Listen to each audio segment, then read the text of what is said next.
hotel's defense strategy is really going to be predicated on demonstrating that it wasn't foreseeable, that there was nothing they could do to protect against this harm.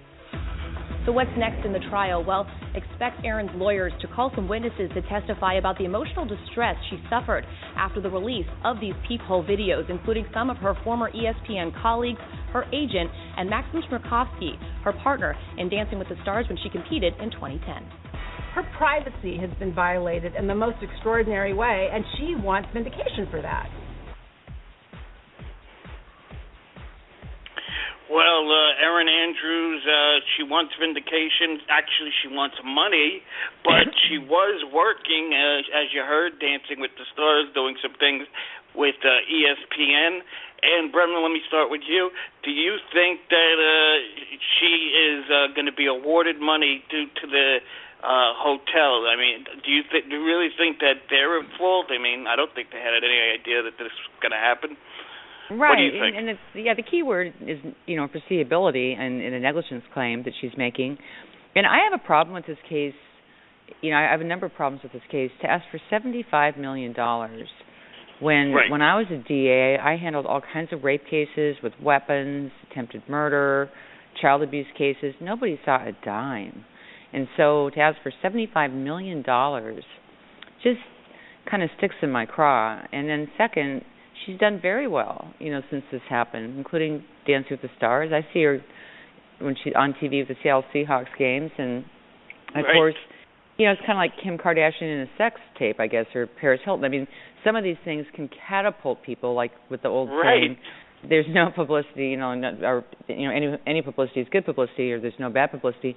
So, all of those considerations. But finally, so what are they supposed to do? If I travel with my parents, which I do often, I say I want to stay next to my parents, and they accommodate me. He called from an employee phone, as I understand it, and said, I'd like to stay, next to that room, or I'd like to know where that room is. I guess hotel policies are such that you should afford privacy to guests. You should make sure their safety, is assured, and everything else. But $75 million, for this, on putting them on the hook. I don't know. Maybe if and the final thing is when she testified, or when her dad testified, and what we've heard from her, thinks about it every day, all the time. Her dad says she's not the same person. She's not able to, live her life, et cetera. It's almost like it's just too much. I've had people look at my windows before. I'm fine. It's like flattering maybe, but I'm just saying, I get it with the violation of a right to privacy. I get it that there were things on the internet. I get all of that, but when you make it, package it this way, it, at least to me, it's problematic. Alex Sanchez, your thoughts on this case? Do you think this is a money grab, or does she have a legit case against the people she's suing? Yeah, first of all, regarding Erin Andrews, and I know I'm one of the least cool people that come on this show, but I never heard of her. But yeah, I never heard of her before this case. You hadn't? Okay. Never heard of her. Yeah. Okay. And now that this case has come up, she's practically a household name. That's true. And I kind of agree. I agree with Ann. $75 million. I never saw the tape, but what could have been on that tape which would mandate a penalty of $75 million? I know. Was it that bad or something?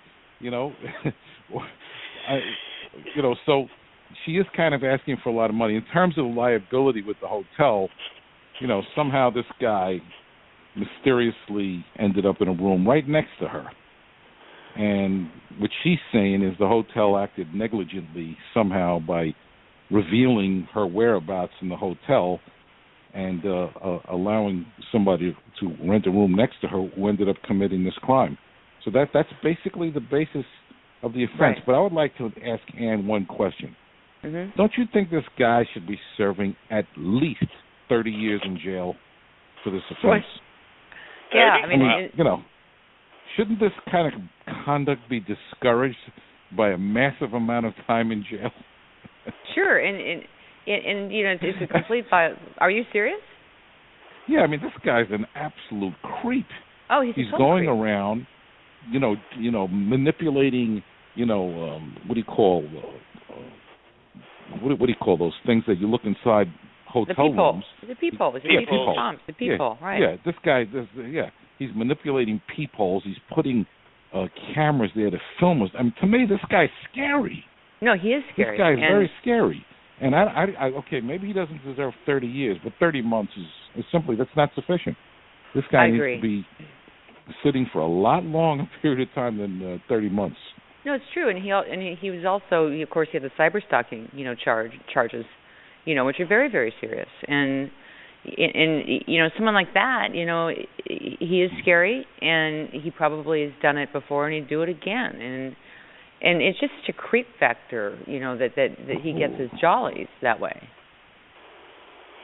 Yeah. It really is. By the way, Ann, Ann, did you ever meet Ted Bundy by any chance?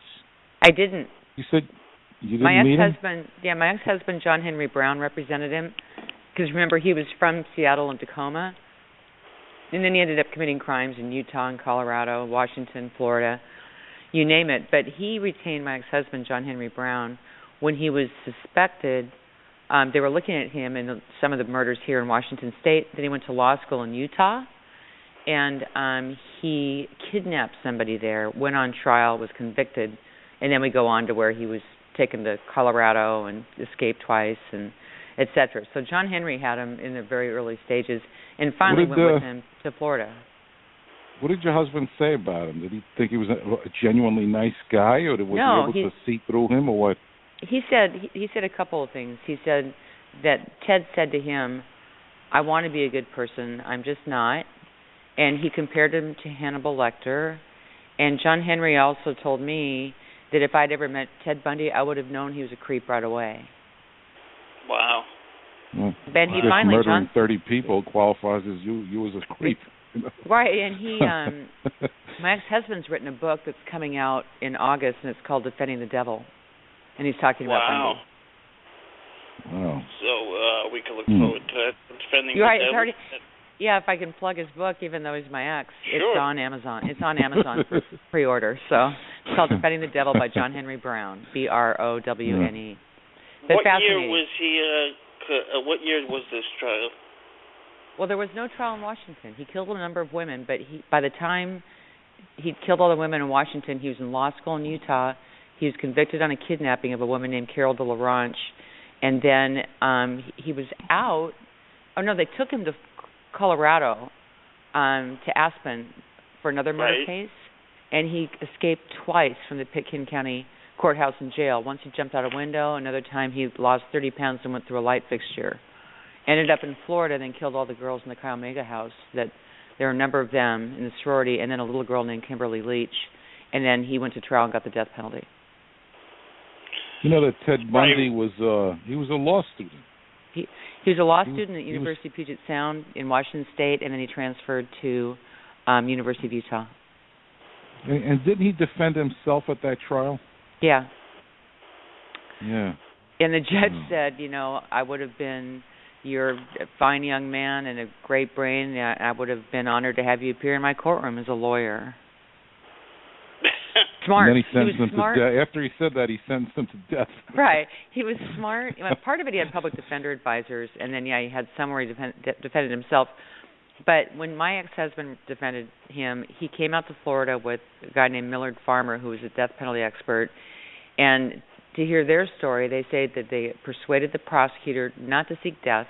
They had a plea with Ted. They started the plea allocution, and Ted backpedaled, and it was over.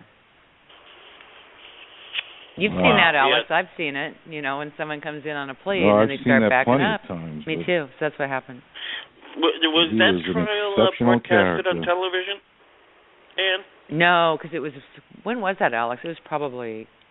Ted Bundy was like 20 years ago, right? I think so, because he was executed in '89. Longer, maybe not. And it was. I've seen film clips of that trial. Right. And I don't know. I don't think it was on trial at the time.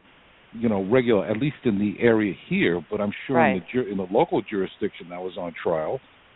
And he testified. He comes off as a charming, handsome guy. Sure. But, there's something very, very diabolical about that man. and he ended up paying the price for his behavior. He did. Wow. Ann Rule out here was a client of mine, a good friend. He died in 1989. Yeah, at age 42. 89. Yeah. Ann Rule, who's the author, famous author from out here, started all of her books when she wrote the first one called The Stranger Beside Me about Ted Bundy, and Ann worked with him at the crisis clinic in Seattle. He was a crisis clinic volunteer. What did and she he had say 30 about him? to 36 victims. Wow. Yeah, John Henry thinks more, but Ann said that he was very charming. He walked her to her car. She really liked him. Ann had been a police officer in Seattle also. And so when he committed all of his crimes, she wrote that book about him because she had such an interest in the kind of the psychopath, and how he operated. And then, of course, she wrote many bestsellers after that about crime and criminals. Absolutely. He was definitely very one of the interesting guy, be a killer, Mm-hmm. but thank God there's no more Ted Bundy. Oh, yeah. No, there are. That's the problem. There are, but Alex is right. Yeah, hopefully there'll be no more like that, killing 36 people, and, wow, it's just enough. All right, Bill Cosby's wife was deposed. Let's take a listen to talk. Bill Cosby's wife, who has publicly stood by her husband despite the dozens of sexual assault allegations against him, was deposed Monday in a defamation lawsuit filed against him by 7 accusers. The deposition, believed to be the first she has given since dozens of women came forward to accuse him of sexual assault, was given under heavy security at the Springfield Marriott. Hotel staff cordoned off the area of the hotel near the conference room where Cosby gave her deposition and later pulled heavy draperies across the hallway so no one could see the door to the room. Alex Sanchez, let me start with you. Do you think that this will that they will call her in the 2004 trial, the accused trial of the lady that was accused in 2004? Do you think she'll be a witness for the defense in the criminal trial? And if so, would she be helpful, hurtful? What do you think? Well, in terms of the deposition of the wife, an accusation has been leveled that the purpose of forcing the wife, Cosby's wife, to testify was simply to exert pressure on Bill Cosby to, come to some disposition in this case, because I'm not sure what kind of information his wife could provide. She's not going to testify to anything Bill Cosby told her because of a marital privilege. She's not going to.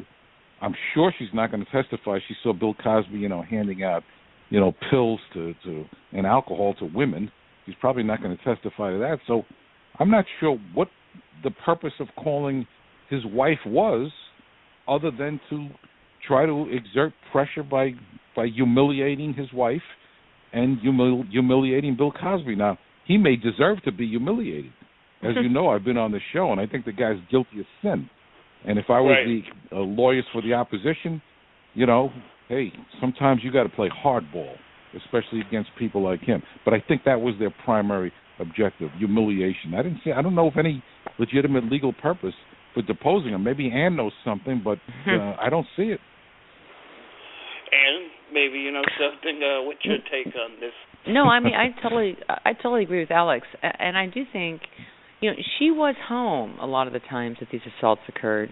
She was around. I mean, I can't believe she didn't know about all of these assaults. Maybe they're trying to get at something. I don't think she'll give it to him. But remember, in the Sandusky case, his wife was home, for a lot of those assaults. So, I mean, maybe they're trying to do that. But other than that, I think I agree with Alex. It's the whole pressure, aspect. And wasn't it Gloria Allred that wanted to have a fund for, a number of the women and have Bill Cosby waive the statute of limitations and basically get everything settled? I mean, he had a chance, with a multitude of the victims that Gloria had. I know these victims are Lisa Bloom, her daughter's cases, the defamation cases. But I know that the offer was some time ago, and it seems that he might want to just think about getting this settled, right? Don't you think, Alex? I mean, is it time? I don't. I think he would like to get them